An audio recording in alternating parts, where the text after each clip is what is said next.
Irregular period என்னதான் பண்றது? உங்க பிரச்சனைகளை கட்டுப்படுத்த லயன் டேட் சிரப் தினமும் 2 ஸ்பூன். அண்மை செய்தி. சாம்பியன்ஸ் டிராபி தொடருக்கான இந்திய கிரிக்கெட் அணி அறிவிக்கப்பட்டிருக்கிறது. தேர்வுக்குழு தலைவர் அஜித் அகர்கர் ஆலோசனை நடத்திய பிறகு தற்போது இந்திய அணி வீரர்களை அறிவித்திருக்கிறார். விவரங்களோடு சந்தானம் இணைந்திருக்கிறார். சந்தானம், டெஸ்ட் போட்டிகளில் ரோஹித் சர்மாவின் விளையாட்டு திறன் கேள்விக்குறியான நிலையில் தொடர்ந்து விமர்சனங்கள் எழுந்த நிலையில் தற்போது அவர் கேப்டனாக நியமிக்கப்பட்டிருக்கிறார். வேறு எந்தெந்த முக்கியமான வீரர்களுக்கு அணியில் வாய்ப்பு கிடைத்திருக்கிறது? வேறு யாரெல்லாம் விடுவிக்கப்பட்டிருக்கிறார்கள்?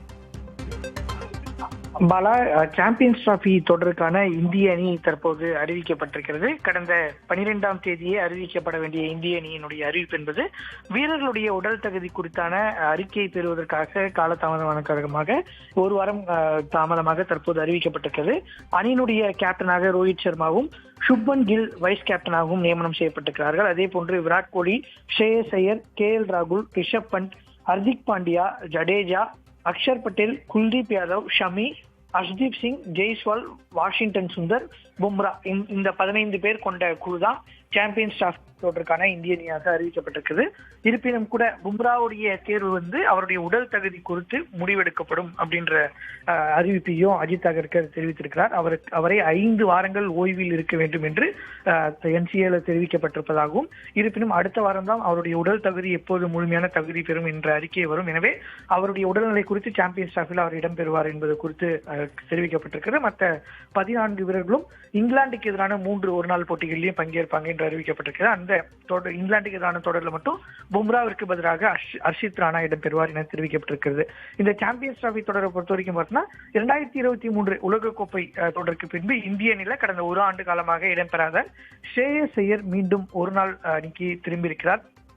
BCCI சார்பில் உள்ளூர் போட்டிகளில் பங்கேற்காத காரணமாக இந்திய அணியிலிருந்து நீக்கப்பட்டிருந்தாலும் கூட கடந்த ஒரு ஆண்டாக ரஞ்சி டிராபி அதே போன்று விஜயசாரி போட்டிகளில் தொடர்ச்சியாக அதிக ரன்களை குவித்து வரக்கூடிய வீரராக ஷ்ரேயஸ் ஐயர் மும்பை அணிக்காக இருந்திருக்கிறார்.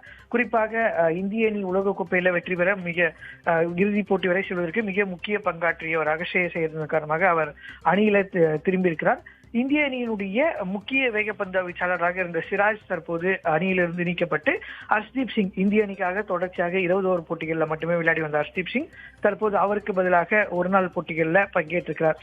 ஒரு நாள் அணிக்கு சந்தானம், குறுக்கீட்டுக்கு மன்னிக்கவும், தொடர்ச்சியாகவே சுப்மன் கில் மீது அவருடைய ஆட்டத்திறன் மீது சந்தேகம் விழுந்து வந்தது. ஆனால் அவருக்கு தொடர்ச்சியாகவே துணை கேப்டன் அப்படிங்கிற அந்தஸ்து வழங்கப்படுது. அதே நேரம் பெரிதும் எதிர்பார்க்கப்பட்ட சஞ்சு சாம்சனுக்கு அணியில் தொடர்ச்சியாகவே அணியில் வாய்ப்பு அளிக்கப்படவில்லை. இது எப்படி, எந்த அடிப்படையில் சுப்மன் கில்லுக்கு வாய்ப்பு வழங்கப்படுகிறது?